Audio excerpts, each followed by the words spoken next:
Let us continue with the product and learn some properties of the product. Now again, let us find the product of these two matrices. Now first of all, we have to see whether the product is valid or not. Clearly this is valid because the number of columns in the first matrix is same as the number of rows in the second. So 2 and 2. Now, if we multiply these two matrices, the same way as we discussed in the previous model, we get the result as this. That is, A11 will be multiplying the first row and first column. So first row and first column, we get 1 into 1 plus 1 into 3. Similarly, A12 will be 1 into 2 plus 1 into 0.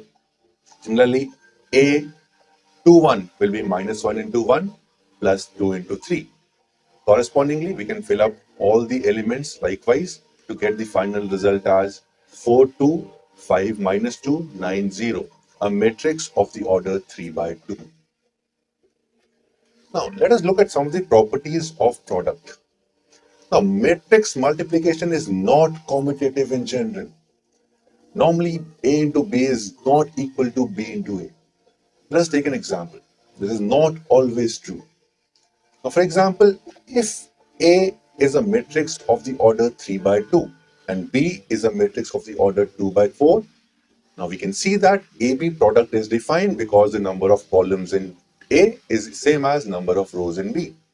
However, if we multiply B and A in this very case, this will not be defined as the number of columns in B, which is 4, is not equal to the number of rows in A, 3. So again, A into B is not generally equal to B into A. It may be true in some of the cases, but it is not always true. Matrix multiplication is associative. That is, the product AB into C is same as A into BC. We can put up brackets anywhere. It is also distributive. That is, A into B plus C is equal to A into B plus A into C.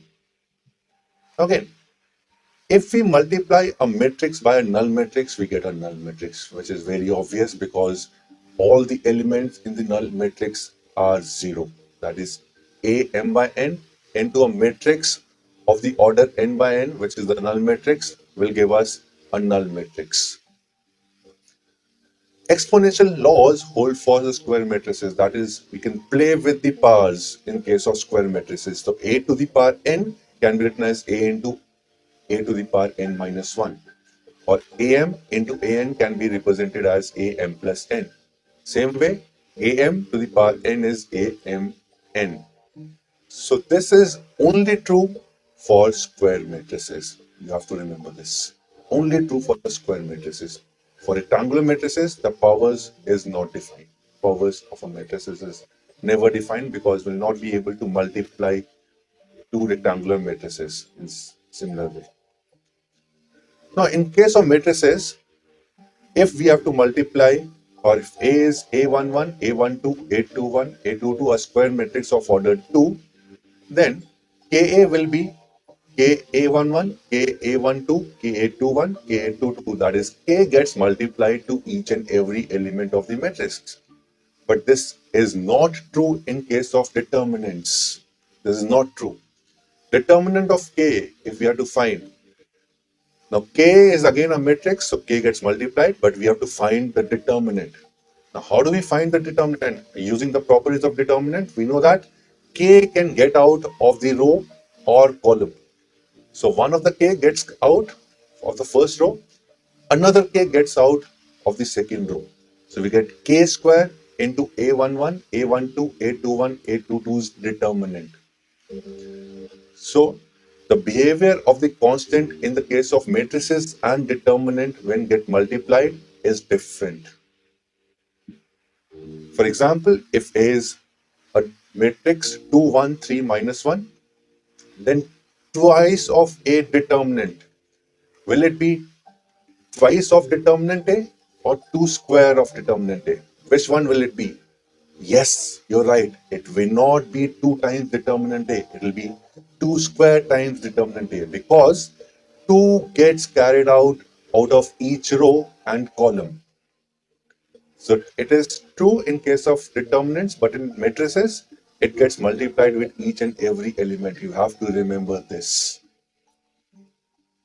So determinant of 2an will be 2 to the power n determinant of a. Let us take one more example. If A is a 3 by 3 matrices, then what will be minus A determinant? That is determinant of minus A. So again, friends, here K is minus 1.